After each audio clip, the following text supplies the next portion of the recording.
Hi, my name is Dennis Brower, and I would like to start by thanking McKesson for inviting me to present as part of your speaker series.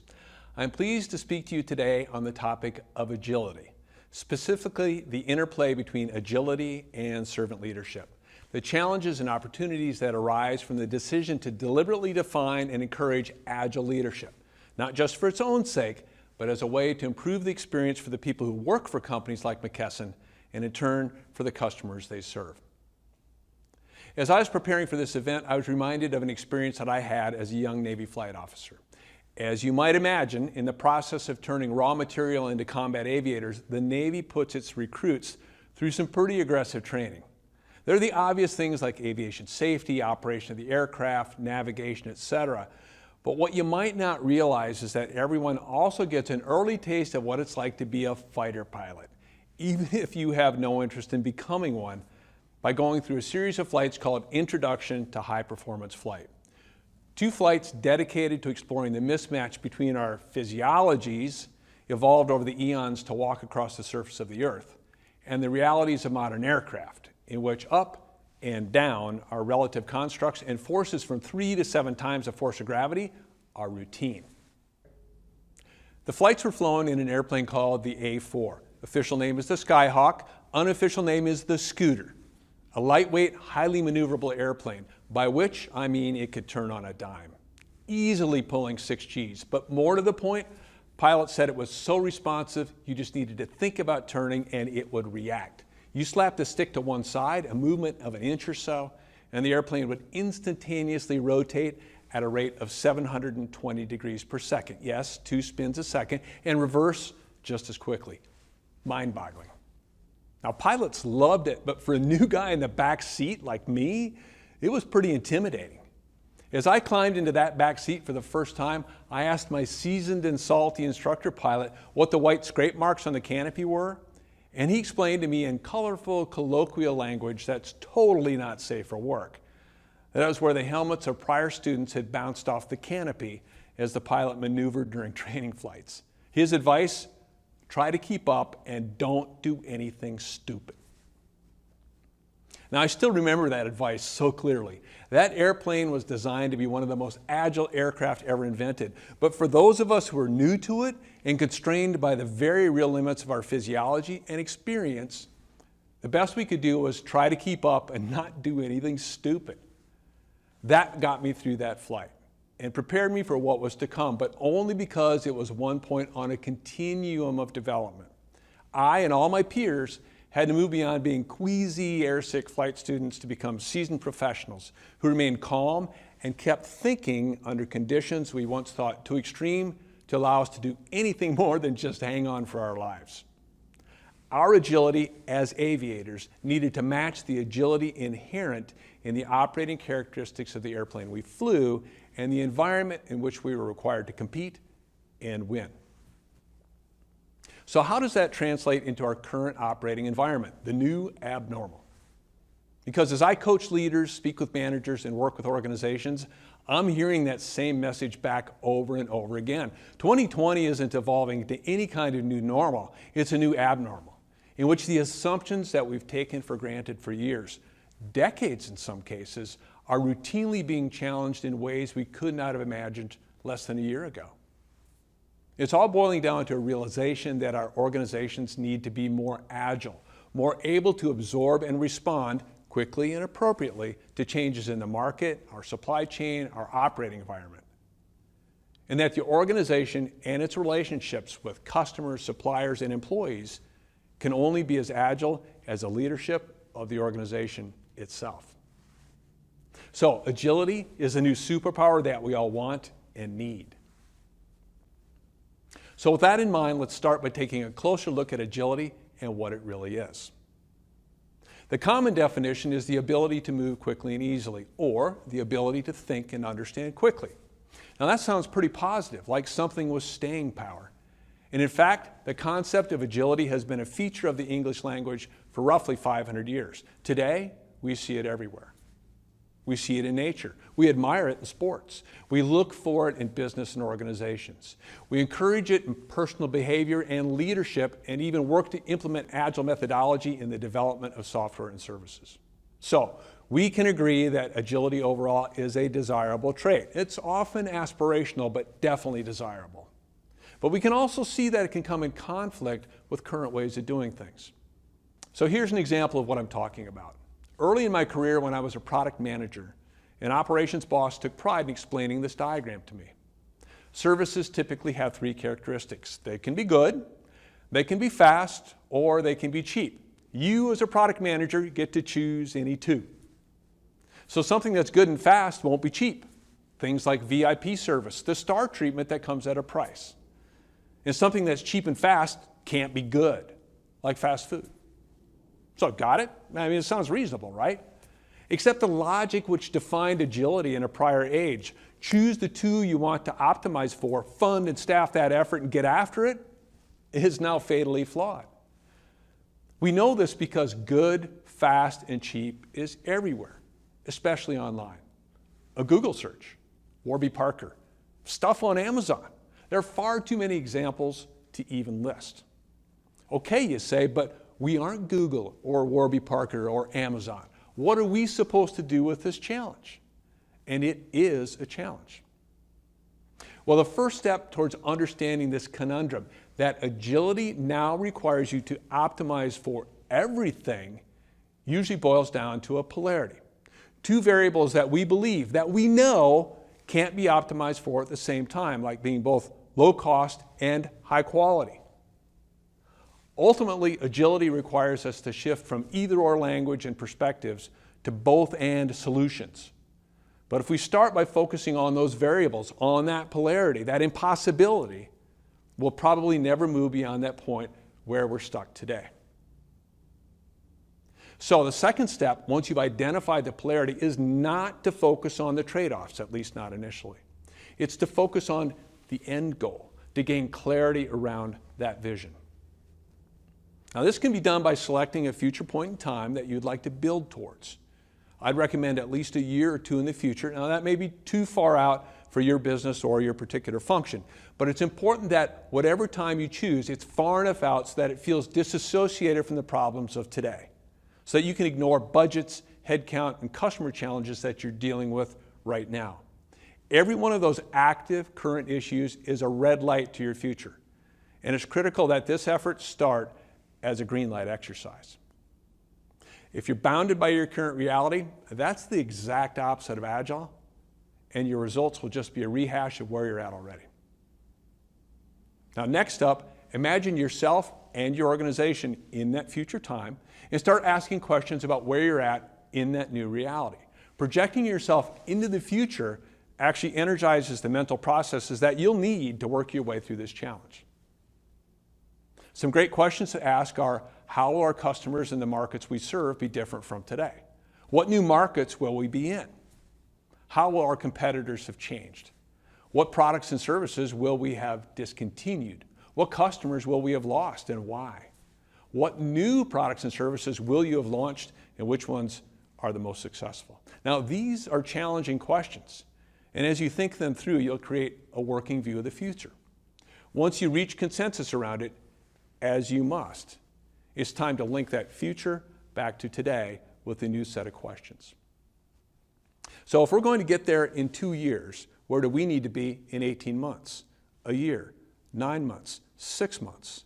Once you count down to the 6-month point, break this down into 1-month periods, ultimately arriving at the bottom line question. What needs to happen today to get this change rolling so we'll be where we want to be in 2 years? You'll wind up with a to-do list, but with a difference.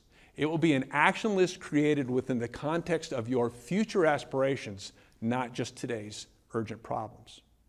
And when you do that, you will have embraced your first polarity, prioritizing both the future and the present through the lens of tomorrow. So now that that's settled, how do we make it real? Well, once you've agreed on the vision, it's time to focus on engagement. And that will require us to communicate, model, and encourage 3 behaviors. So to get this going, imagine you've just been selected for a new management role. New responsibilities, a new and improved paycheck, a new group of people on your Zoom or Teams calls, and maybe even a new commute as we gradually return to the office. One of the behaviors that sets highly effective leaders apart in transitions like this, leaders who are able to affect lasting change in an organization, is that when they step into a new management role, they realize that on day one, they have just joined 3 new teams. Now that's a perspective that deserves an explanation.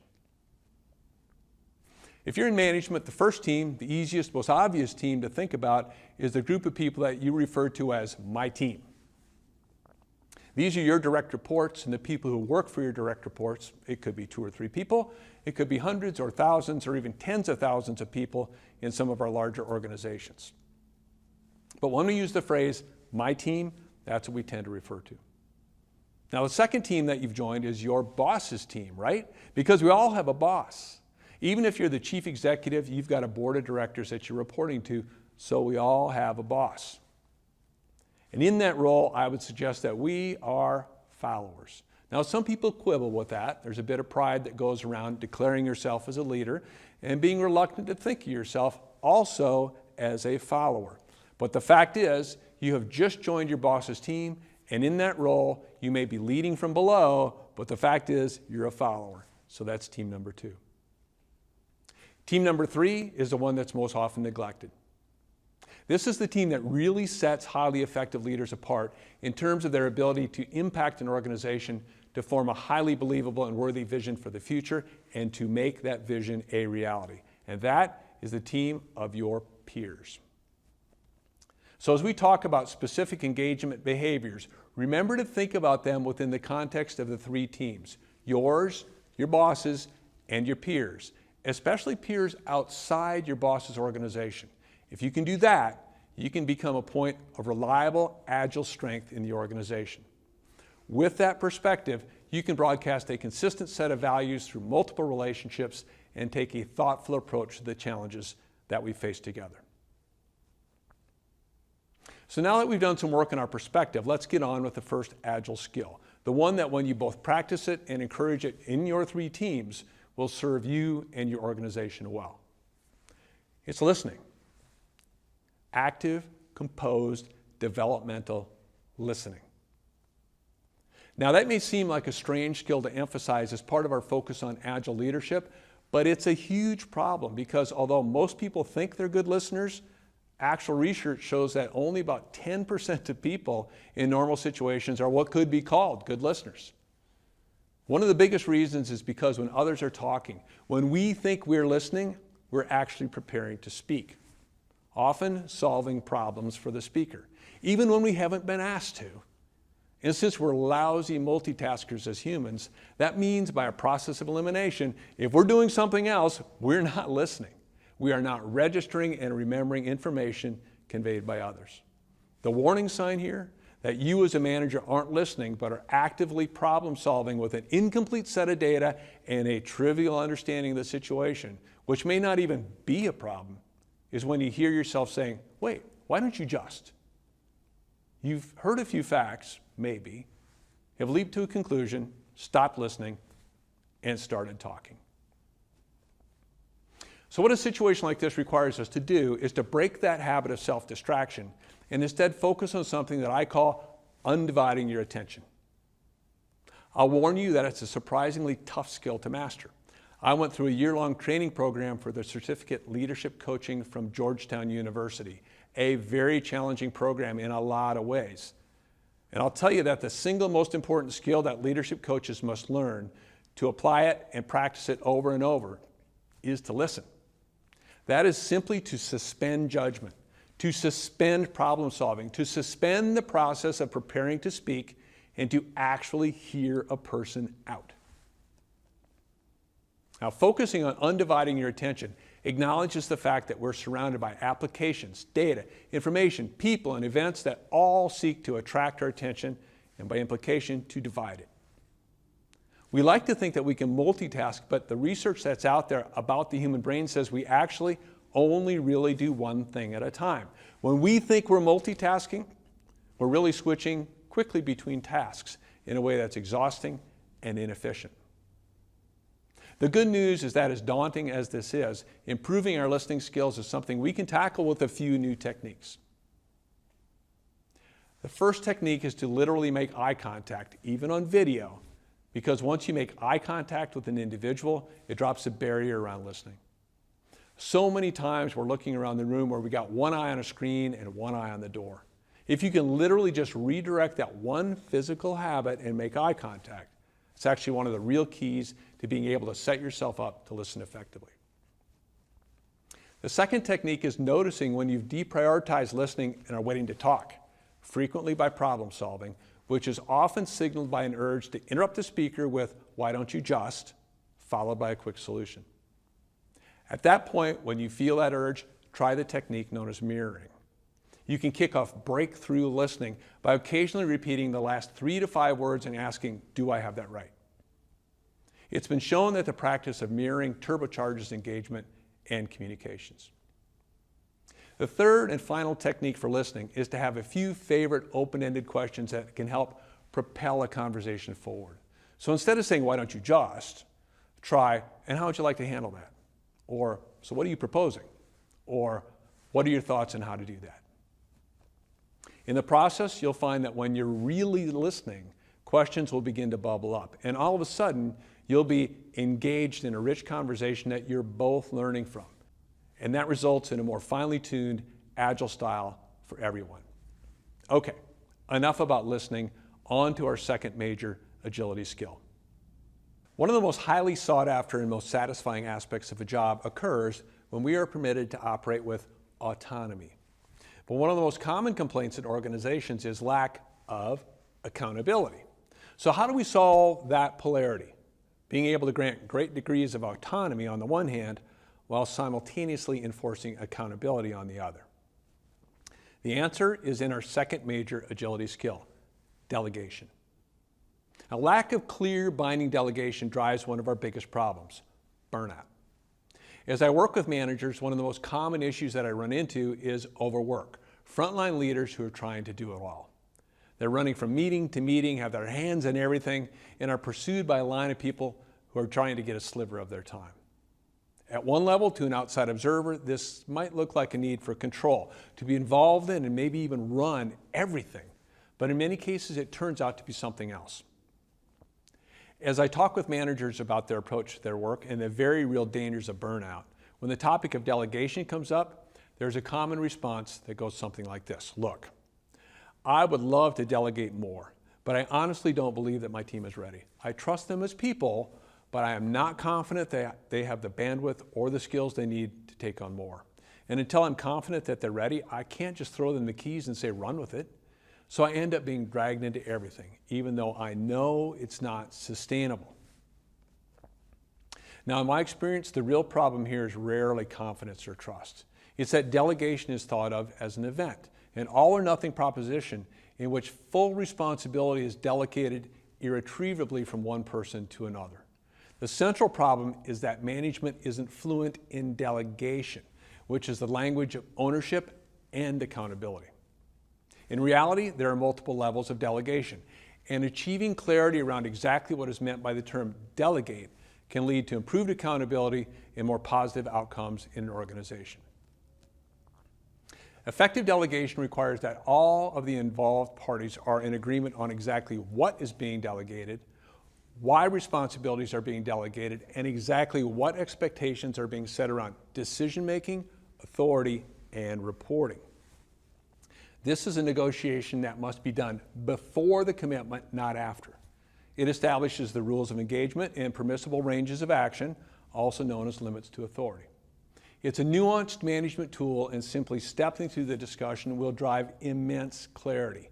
When used correctly, it gives both you and your team much greater latitude to act.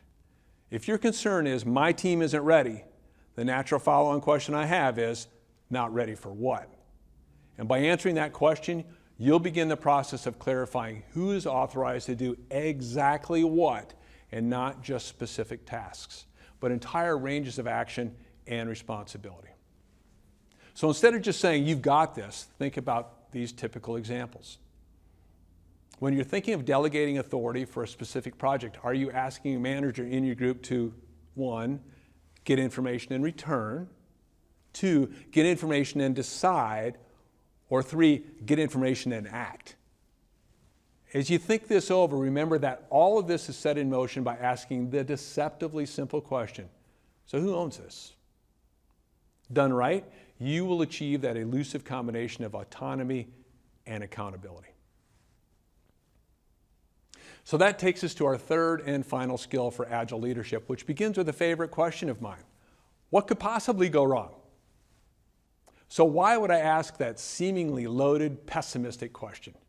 Because we're trying to get ahead of something, the power of which we have all experienced, Murphy's Law. Anything that can go wrong will go wrong at the worst possible time. But still, how can we get ahead of this, and what does it have to do with Agile leadership? Well, we need to get ahead of it because Murphy's Law also assumes an unspoken ending, and there's nothing I can do about it. That's fatalistic acceptance, and that's bad, whether you're a military aviator, a technology executive, or a medical practitioner. So by asking that question, what could possibly go wrong? We move from fatalistic acceptance to informed anticipation. We lean in. We've shifted our stance from passive to active, a key part of any Agile organization's outlook and a bedrock assumption, as it turns out, of naval aviation. So here's an example. At one point early in my career in naval air, I had 3 crazy zero tolerance for errors jobs at the same time. I was a Navy flight officer and a mission commander, flying from U.S. aircraft carriers in the Persian Gulf. I was also a nuclear weapons loading officer with a small crew authorized to load nuclear depth charges onto airplanes at sea. And to round things out, I was an in-flight safety evaluator for some of the best, most aggressive aviators in the world. And what I learned in all of those roles and in reading accident reports from across the fleet was that complacency kills. Here's how it works. We get comfortable operating in systems of almost unimaginable complexity that, generally speaking, work incredibly well.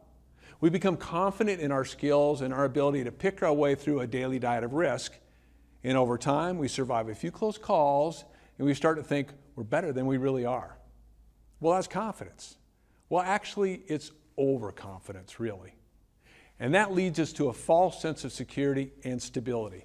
We've become comfortable in situations where we really need to be on alert, on our toes all the time. And because we've dropped our guard, stopped thinking through in advance what could go wrong, stopped anticipating outcomes other than what our plan calls for, we are caught flat-footed, the very opposite of Agile, when we're hit with something unexpected. Now, in military aviation, the consequences of lapses like this are frequently immediate, irreversible, and tragic. Unfortunately, the same has become more and more true in business as well. So in both of those environments, it's incredibly important to take an active, anticipatory stance by asking, before you set your plan in motion, what could possibly go wrong here? A great place to start asking questions is by examining the assumptions about the building blocks of your business and overall plan, your customer relationships, your value proposition, your place in the market itself. How secure are they really? What's changed? What must change? And how do you ensure that you and your team are on top of that change? Where does complacency and overconfidence live in our business, in our relationships, and in our perspective on the world around us? What could go wrong, and how are we preparing for that before it happens? Okay, so that's a brief discussion about the interplay between agility and servant leadership and the importance of listening, delegation, and anticipation to building highly effective organizations and the next generation of leaders. We've covered the requirement to both model and encourage those specific behaviors to create a unified vision, drive constructive engagement, and unleash independent thought and individual action in pursuit of that shared worthy vision. Whatever you and your team have decided is the right strategic outcome for you is more likely to occur if you can do this. And in closing, let me state the obvious. This is going to be hard. This is the point in the presentation where, in 2019, I used to try to convince people that it was worthwhile. But I'll tell you, with what we've seen happen in 2020, you can make your own list. I think it's obvious to any thinking person that the world is a much more volatile and uncertain place, and you can either respond thoughtfully to that or fall victim to it. That necessity to deal with your changed reality does not mean it's going to be easy. It means that all of us have to deal with it even though it's difficult. Even though our past experiences may not prepare us very well for what we face today. So to wrap this up, let's run through one more analogy to pull it all together. A metaphor you've probably never heard before to highlight the difficulty, how we tackle it, and what we can expect to come of it. Now, recent data shows that 96% of Americans know how to ride a bike, almost everybody. The characteristics of a bike are well understood. Pedals and a seat, two wheels, handlebars, and of course brakes. Once you get it going, it just goes. On the other hand, something less than 1% of Americans know how to ride a unicycle. Almost nobody. Now, some of that is because those characteristics that make a bike so familiar aren't there. There are pedals and a seat, but only one wheel, no handlebars, and in the vast majority of cases, no brakes. If you can get it going, there's no guarantee at all that it will keep going. In fact, when it goes, the rider almost certainly falls sooner or later. And that difference is because bikes have another characteristic that's not so obvious. Like any moving object, they're subject to Newton's laws and exhibit the effects of inertia. Once they're moving, they tend to keep moving. But the real distinction is that of rotational inertia. The spinning wheels of a bicycle exhibit an active force to keep the bike upright and moving forward in a more or less straight line. It's a practical application of the flywheel effect. We benefit from it with no real knowledge that it's even happening. So if you're on a bike, riding it the way you learned as a kid, you take a few pedal strokes to get it moving and you can coast. The bike itself will keep you upright, moving straight ahead. In fact, it takes an overt act, leaning or braking, to change that reality. It's easy. It's relaxing, right? Unicycles, on the other hand, never reach sufficient speed for the flywheel effect to make a difference. And with no handlebars, no brakes, no coasting, no training wheels, and no automatic stability from the flywheel effect, unicyclists exist in a zone of perpetual uncertainty and imbalance. Denied any obvious means of control and denied the inertia derived from two spinning wheels, flywheels in a very real sense, the ability to keep a unicycle upright relies on something completely different. The rider's ability to quickly, oh so quickly, notice and respond to subtle shifts in movements and conditions. Balancing on a single point atop a nearly frictionless wheel and hub, the rider's brain, actually part of the nervous system called the parasympathetic system, must react faster than conscious thought and counter many of our learned habits to respond to subtle mismatches in momentum and out of balance conditions. Now, learning to ride a unicycle is tough. It actually feels and may be impossible for most adults because it literally requires your brain to create a new neural pathway between the part of your brain that senses balance and the part that shifts your weight and tells your legs to apply just the right amount of force to the pedals. The difference between a bike and a unicycle is the difference between inertial stability and active instability. In a unicycle world, stability comes from within, literally from our nervous systems and brains learning new skills. And it's hard or impossible because 96% of us have been trained to rely on that hidden, assumed source of stability. In other words, almost all of us have bicycle brains in an increasingly unicycle world. And that analogy, where we live in a world immersed in habits and processes that sweep us forward on our existing path, where we can coast. Or as a good friend of mine once said, if you just pick your feet up, you'll be carried there. In this day and age and operating environment, that is a dangerous trap.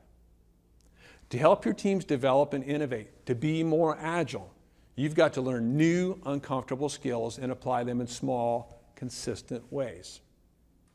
That will enable you to gradually build what's been called muscle memory, but what are really new ways and pathways for thinking, to adapt your bicycle brain to thrive and grow in this unicycle world of ours. A world in which your successful past may be as much of a liability as an asset. So it turns out that unicycling, to be more specific, learning to unicycle, is the perfect metaphor for the crazy world in which we live. And in case you're thinking about putting that assumption to the test, I can tell you what it's like. I got on a unicycle for the first time in my life last November, and it was ugly, terrifying, uncomfortable, humbling. But after many weeks of literally daily practice, studying YouTube videos, trying new techniques, learning from my failures, and falling a lot, I was able to ride a few feet, then a few feet more, and finally up to 50 feet, my goal, without crashing. And I learned that thriving in an environment defined by dynamic instability is not only possible, but also rewarding. And that changed the way that I think about working with the people around me in agile organizations characterized by servant leadership. Thank you.